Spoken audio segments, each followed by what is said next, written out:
pagsuot ng jade na singsing sa maliit na daliri ay sinasabing magdadala sa iyo ng kayamanan. Para daw sa mga lalaki, magsuot ka sa kaliwang kamay mo at para sa mga babae naman, isuot mo ito sa kanang kamay. Mas mainam na maghanap ng mga singsing na purong gawa sa jade.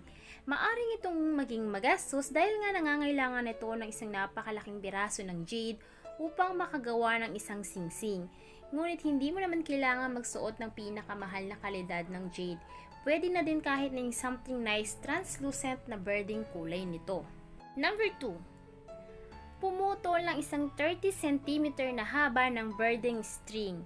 Gumamit ng isang cotton knit string, itali ito ng 5 beses paikot sa iyong maliit na daliri in clockwise direction. Para sa mga lalaki, gawin ito sa iyong kaliwang daliri at para sa mga babae, gawin ito sa iyong kanang daliri. Pagkatapos ay gumawa ng isang buhol at habang ginagawa mo ang iyong pang-araw-araw na mga gawain, tandaan na kapag napasa ang buhol na ito, dapat mong ulitin uli ito sa parehong daliri at gumamit uli ng isang bagong string. Ang mga inchik lalo na mga Cantonese origins ay naniniwala na sa paggawa nito, inaaktibo mo ang maraming swerte ng kayamanan. Number 3. Sa bawat umaga bago ka umalis ng bahay, gumamit ka ng isang red pen at isulat ang salita para sa pera sa iyong kanang palad. Kung napakahirap nitong gawin para sa iyo, subukan mo na lang isulat daw ang sign ng dollar sa iyong palad. Gawin ito tuwing umaga sa loob ng 15 araw na magsisimula sa araw ng new moon at pinaniniwalaan na makatatanggap ka ng isang swerteng hindi inaasahan sa loob ng 3 araw ng full moon. Ito ay mas epektibo kung gagamitin ang pulang cinnabar upang gawin ito o mas mahusay kung gumamit ng isang stamp na may mga words na auspicious dito. Pang-4, huwag daw munang tatayo at maghuhugas ng kamay at lalong huwag pupunta ng banyo kung ikaw ay kasulukuyang nananalo ng malaking pera sa habang ikaw ay nagsusugal. Kung ikaw raw ay nananalo ng malaking amount ng pera sa oras na ikaw ay nagsusugal, ang paniniwala nila ay dapat mong tiyakin na hindi ka tatayo upang hugasan ang iyong mga kamay at lalong-lalong huwag talagang pupunta sa banyo. Mas mahusay na pigilin na lang muna o tiisin muna hanggat kaya. Sa Cantonese, ang salitang pi ay nangangahulugang palayain ng tubig. Sa mga inchik kasi, ang tubig ay palaging nangangahulugang pera. Kaya kung iniwan mo ang mesa kung saan ka nagsusugal upang pumunta sa banyo, ito raw ay tulad ng pagbubuhos mo ng iyong pera sa paagusan. Number 5. Kung ang isang buntis ay nakatayo sa likod mo habang pumupusta ka, pinaniniwalaan na mananalo ka raw. Ito ay dahil naniniwala ang mga Tsino na ang mga babaeng buntis ay nagdadala ng kanilang mabuting kapalaran sa loob ng kanilang tiyan at mayroon din silang dagdag na pares ng mga mata upang obserbahan ang buong eksena. Kaya ang mga buntis na kababaihan ay sinasabi na magdadala ng good luck sa mga sugarol. Pang-6. Kung ikaw ay nagsusuga, siguraduhin walang nagbabasa ng book sa likod o sa harap mo. Kapag raw ikaw ay nagsusugal, siguraduhin mo na walang isang taong nagbabasa ng libro sa likod mo o sa harap mo dahil para sa mga inchik, ang libro ay parang tunog na mawala. Number 7. Bawal pinturahan ng kulay pula ang southeast sector ng silid na iyong nasasakupan. Ang mga inchik ay naniniwala na ang southeast ay ang sektor ng yaman sa anumang silid na iyong nasasakupan, kaya mahalagang kilalanin ang sulok na ito. Pagkatapos, siguraduhin hindi ilagay o pinturahan ng kulay pula kahit saan sa loob ng sektor ng yaman na ito. Kung gagawin mo daw ito, mahirap makamit ang swerte ng kayamanan. Number 8. Maglagay ng konting asin sa wallet para maakit ang swerte sa kayamanan. Ito ay pinaniniwalaan na ang pagkakaroon ng ilang gramo ng sea salt sa loob ng iyong pitaka ay umaakit sa swerte ng kayamanan. Ang pinakamainam ay ilagay ang asin sa loob ng isang plastic bag, pagkatapos ay ilagay ito sa isang lihim na compartment sa loob ng iyong pitaka. Kailangan mong baguhin ang asin bawat buwan. Kung hindi, mawawala ang kakayahan nito.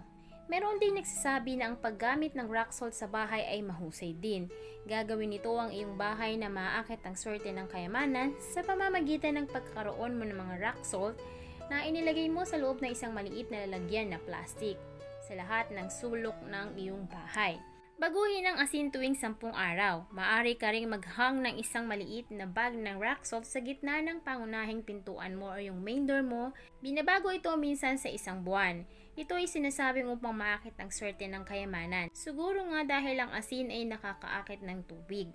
Next, ilagay ang red fan sa gitna, sa timog at timog kanluran ng alinmang lugar sa bahay na madalas mong ginagamit para raw mapataas ang swerte ng kayamanan sa buong bahay. Dahil naniniwala ang mga inchik na kung maglalagay ka ng isang pulang fan, timog at timog kanluran ng anumang silid na madalas mong ginagamit, mapapahusay nito ang swerte ng kayamanan ng buong bahay. Ang mga sulok na ito ay mga coarse earth at fire na sektor na nakikinabang mula sa enerhiya ng fire elements. Marahil ang feng shui ang pinagmula ng pamahiing ito. Number 10, ayon sa mga inchik, bawal suotin ng singsing sa hinlalaki dahil baka mawala ang kayamanan at maglaho ang tagumpay. Ang mga inchik ay napaka mapamahiin pagdating sa pagsusuot ng isang singsing sa tamang daliri. Upang magkaroon ng otoridad, magsuot ka raw ng singsing sa iyong index finger. Para sa walang hanggang pag-ibig naman, magsuot ng singsing sa iyong ring finger. Ngunit tandaan na huwag magsuot ng singsing sa hinlalaki dahil mariing ipinapahiwatig nito ang pagkawala ng yaman at paglaho ng tagumpay. Number 11. Bago matapos gawin ng sahig, ay magbaon dito ng mga auspicious na barya o kahit mga totoong pera para sa mabilisang pagtaas ng tagumpay sa pinansyal. Dahil naniniwala ang mga inchik na ang paglalakad sa pera ay isang siguradong paraan ng mabilis na pag-akyat sa hagdan ng pinansyal na tagumpay, kaya inirekomenda na ibaon ang mga auspicious na barya at mga tunay na pera sa ilalim ng sahig bago ito matapos. Maaari ka ring magtahi ng ilang mga emperor o dragon na barya sa ilalim ng carpet. Ilagay ang mga carpet na ito malapit sa pangunahing pasukan para sa pag-akit ng kayamanan at malapit sa likurang pasukan o sa likurang balkonahe para naman sa kaligtasan at proteksyon. Number 12. Narito naman ang isang tanyag na ritual na gumagawa ng kayamanan na maaaring nais mong subukan. Ang kakailanganin mo lamang gawin ay kumuha ka ng isang ceramic container, hindi masyadong malaki. Isulat ang iyong pangalan at kaarawan pati na rin ang miyembro ng iyong pamilya sa lalagyanan. Ilagay ang 12 barya sa loob ng lalagyan. Maglagay din ng isang kompas at isang maliit na chilin, isang ingot, at ilang tunay na pera mula sa 9 na bansa. Ibabad ang lalagyan sa iyong front garden tamang oras na 1 p.m. Kung wala kang hardin, maaari mong ilibing ang lalagyan sa isang malaking paso ng mga bulaklak. Ang ideyang ito ay upang takpan ang lalagyanan ng lupa upang ang kayamanan ay dumating sa iyo mula sa lupa. Magsisimula kang makararanas ng swerte sa paggawa ng pera sa loob ng 9 na araw. Number 13, punuin ng sea salt hanggang sa labi ng dark blue or black ceramic na mug at ilagay sa tuyong lugar sa kusina para sa swerte. Ang sea salt ay madalas na ginagamit ng mga inchik upang baguhin ang isang talsik ng masamang kapalaran. Sa gitna ng mga Chino sa Taiwan, pinaniniwalaan na kung ang isang dark blue or itim na ceramic na mug ay napuno ng sea salt hanggang sa labi at inilagay mo ito sa tuyong lugar ng kusina, hindi lamang nito babaguhin ang iyong kapalaran, ito rin ay magpapabuti ng ugnayan ng mag-asawa. Ang asin ay dapat baguhin tuwing ika-10 araw para ito ay magpatuloy na magkaroon ng kakayahang umangkop. Panghuli, narito naman ang isang bagay na maaari mong gawin kung ikaw ay dumadaan sa isang pagsubok o kabigatan ng iyong buhay. Kumuha ka ng isang bilog na hugis ng kamote, iukit mo ang iyong pangalan dito pagkatapos itanim ito sa tubig. Ilagay ito sa labas sa araw at ilagay ito sa loob sa gabi. Kapag ang kamote ay nagsimulang tumubo, kainin ang maliit na dahon at ang kamote na din. At makakasigurado kang makakaranas ka ng malaking pagbabago sa iyong buhay.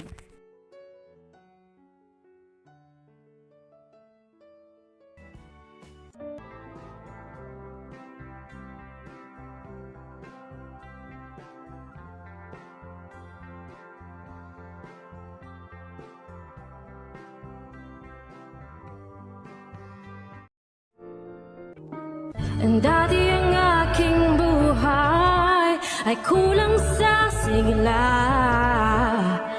Gandang taglay ko ay hindi nila makita. Ngunit nang ikaw ay makilala, ang beauty ko'y lililingon na.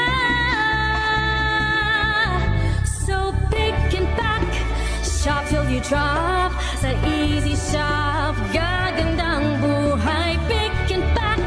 Shop till you drop sa Easy Shop. Mundong magiging makulay, pick and pack. Shop till you drop sa Easy Shop.